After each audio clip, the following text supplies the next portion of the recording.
रमणीकता और गंभीरता का संतुलन। जीवन की दो स्थितियां हैं, अंतर्मुखता और बाह्यमुखता। दोनों ही महत्वपूर्ण हैं। मनुष्य को शांतचित्त, विचारशील, विवेकशील बनकर रहना चाहिए। ये सभी अंतर्मुखता की अंतर्निहित स्थितियां हैं।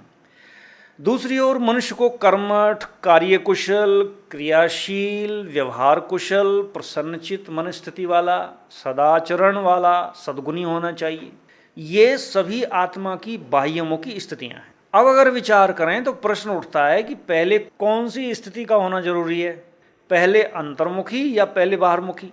विवेक सम्मत उत्तर यही है कि पहले अंतर्मुखता की स्थिति का होना ही स्वाभाविक है।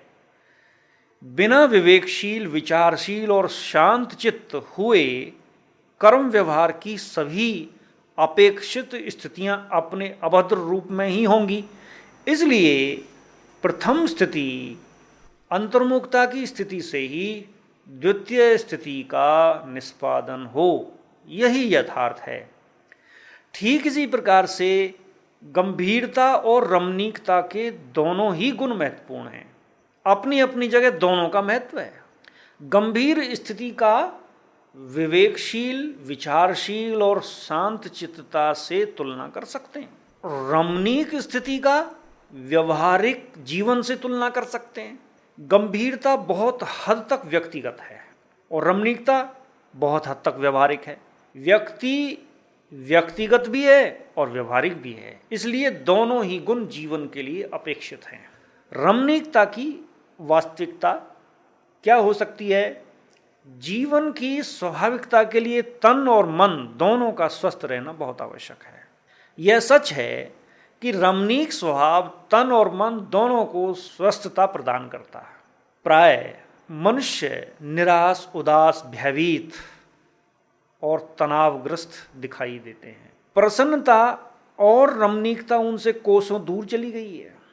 ऐसी स्थिति को देखकर ही शरीर शास्त्रियों ने या मनोवैज्ञानिकों ने कुछ चिंतन किया और उनका ध्यान गया कि प्रसन्नता और रमणीकता कहीं विलुप्त होती चली जा रही है। इस पर अनेक अध्ययन हुए हैं। यह पाया गया है कि खुश रहने से मस्तिष्क में कुछ ऐसे रसायन स्रावित होते हैं जिनका मनुष्य के मन पर अच्छा प्रभाव पड़ता है। शोध के परिणाम बताते हैं कि खुश रहने से तन स्वस्थ और मन प्रफुल्लित रहता है। व्यक्ति का व्यवहार भी बहुत हद तक सुधर जाता है। इन परिणामों को देखकर मनुष्य को खुश रखने के लिए कृत्रिम तरीके सिखाने के लिए जगह जगह लाफिंग क्लब खोले गए हैं, जहां जाकर वे हंसना सीखें। कृत्रिम तरीके से ही सही, खूब हंसें और हंसाएं। परंतु देखा गया है कि यह सब साधन अल्पकालीन ही असरदार रहे हैं। कालांतर में खुशी स्वाभाविक नहीं बन पाती। यह तो ऐसी ही बात हो गई कि कोई नशे में नाचता हुआ व्यक्ति बहुत खुशमिजाज दिख रहा हो और बहुत ऊंची ऊंची बातें भी कर रहा हो, किंतु जब सुबह हुई तो खुशी गायब और विचारों का स्तर वैसा का वैसा ही। नशे की चीज़ खाने पीने से भी मस्तिष्क में रसायनों का स्राव होता है, परंतु इन चीज़ों की आदत हो जाती है और यह टेम्परेरी, अल्पकालीन अनुभव का ही परिणाम होता है। कहने का भाव है यह है कि ये सभी रमणीक होने और खुश रखने के सभी प्रयास अननेचुरल, अस्वाभाविक ही साबित सिद्ध हुए हैं। रमणीकता के दो पहलू। रमणीकता यदि अपनी स्वाभाविक और मर्यादा में हो तो अंतर्मुखता में अभिवृद्धि होती है। यहाँ स्वाभाविकता का अर्थ है रमणीकता सहजता और रूहानियत से ओतप्रोत होनी चाहिए। मर्यादा में होने का अर्थ है रमणीकता कब और कितनी होनी चाहिए, कैसी होनी चाहिए। रमणीकता को अपना स्वभाव बनाने वाले यह अवश्य समझ लें कि रमणीकता कैसी और कब और कितनी होनी चाहिए। रमणीकता का जो दूसरा पहलू है उसमें रमणीकता अस्वाभाविक नजर आती है। यदि रमणीकता अस्वाभाविक है, मर्यादाओं को लांघती है, तो यह हमें बाह्यमुख बनाती है। अंतर्मुखता की स्थिति के अभ्यास को कम करते करते बाह्य मुक्ता का संस्कार बन जाने की संभावना बनी रहती है। मर्यादाओं को तोड़ने और अस्वाभाविक मनोरंजन ने चलचित्रों को अधिक महत्व दे डाला है। चलचित्रों का मर्यादा विहीन मनोरंजन मनुष्य के जीवन की शांति को छीनता नजर आ रहा है। विडंबना यह है कि मनुष्य यह सब जानते हुए भी नासमझ बना बैठा है और आधुनिक विज्ञान के नकारात्मक परिणामों के अभिशाप को भोग रहा है। गंभीरता के भी दो पहलू हो सकते हैं। गंभीरता का अर्थ है ऐसी मनोदशा जिसमें किसी विषय वस्तु के मूल में जाने की स्थिति बनती है। किसी विषय वस्तु को जब हम सूक्ष्म रूप से जानना चाहते हैं तब जो मानसिक स्थिति होती है उसी का नाम है गंभीरता। गंभीरता एक प्रकार से सीधे सीधे देखने की अंतर्दृष्टि है। गंभीरता एक प्रकार की मानसिक तटस्थता है, स्थिरता है। गंभीरता की ये स्थितियां जैसे गहन विश्लेषण, चिंतन, सीधे सीधे देखने की अंतर्दृष्टि हमें अंतर्मुखी बनाती है। गंभीरता का दूसरा पहलू, अमुक विषय वस्तु का गंभीर चिंतन जब चिंता में बदल जाए तो गंभीरता का गुण भी गंभीर रूप धारण कर लेता है।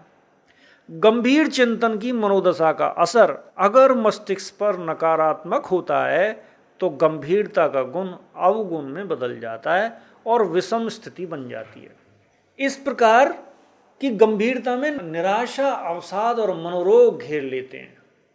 कई बार गंभीरता बोझ भी बन जाती है। अगर गंभीरता के साथ अत्यधिक एकाकीपन है तो आंतरिक ऊर्जा सृजनात्मक नहीं हो पाती। यही व्यर्थ ऊर्जा मन मस्तिष्क को बोझिल भी कर सकती है। गंभीरता की सहजता, आंतरिक ऊर्जा का स्वभाव है गतिशील रहना। ध्यान रहे, अत्यधिक गंभीरता के परिणाम बहुत हानिकारक भी हो सकते हैं। गंभीरता की गमगीन स्थिति में ऊर्जा सृजनात्मक नहीं हो पाती। अगर ऊर्जा को सृजनात्मक दिशा नहीं मिलती तो वह विध्वंसात्मक दिशा की ओर बह चलती है। अर्थात मन के संकल्पों का प्रभाव नकारात्मक दिशा की ओर हो जाता है।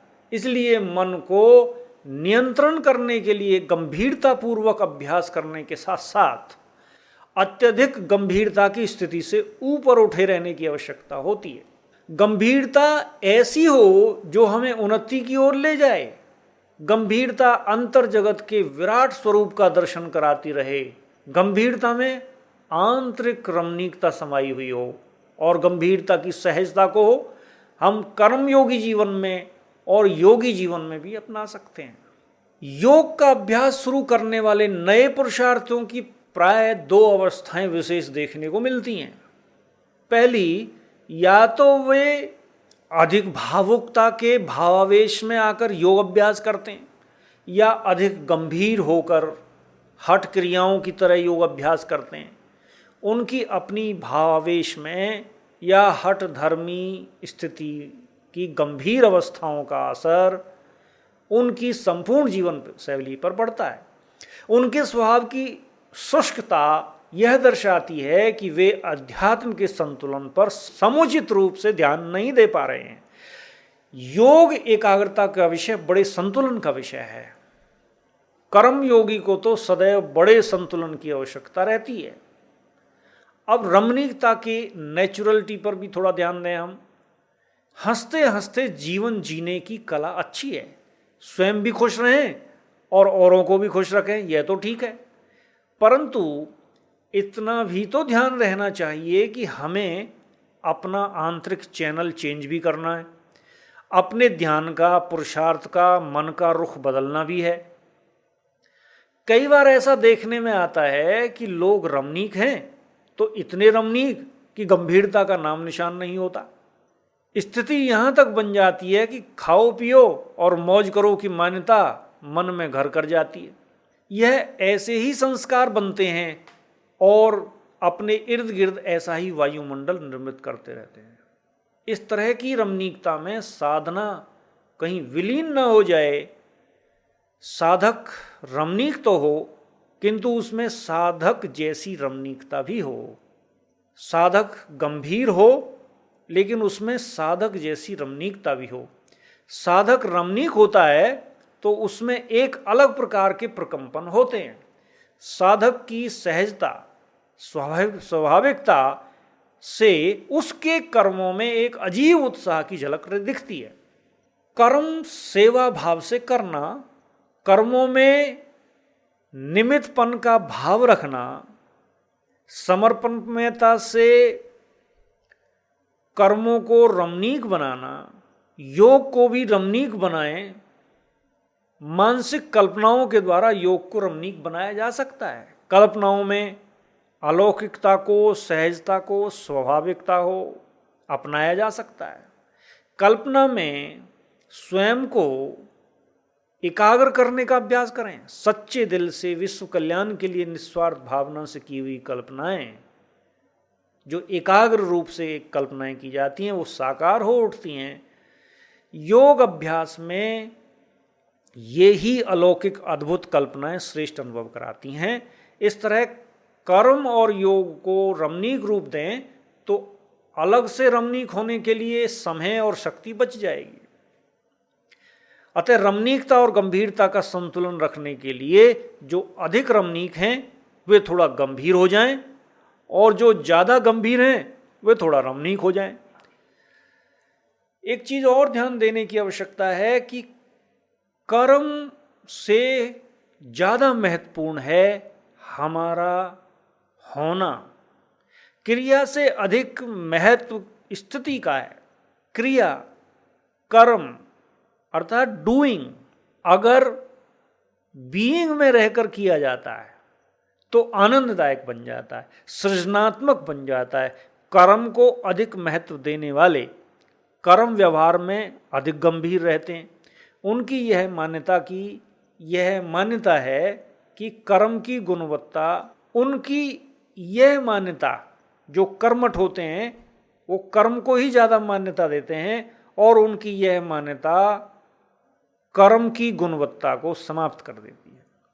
वह कर्मठ तो होते हैं किंतु कर्म चेतना के दृढ़ होने से जीवन मुक्त स्थिति के अनुभव से वंचित रह जाते हैं। उनकी जटिल स्थिति दूसरों को भी जटिल बना देती है। इसलिए होने को अधिक महत्वपूर्ण माने, अर्थात बीइंग की स्थिति को अधिक महत्वपूर्ण माने, फिर कर्म करें तो कर्म भी सहज हो सकता है, कर्म में सहजता बनी रह सकती है और रमणीकता बनी रह सकती है और मानसिक स्थिति भी संतुलन में रह सकती है। इस तरह से हम अपने जीवन में रमणीकता और गंभीरता का बैलेंस बनाए रखें, यह भी बहुत आवश्यक है।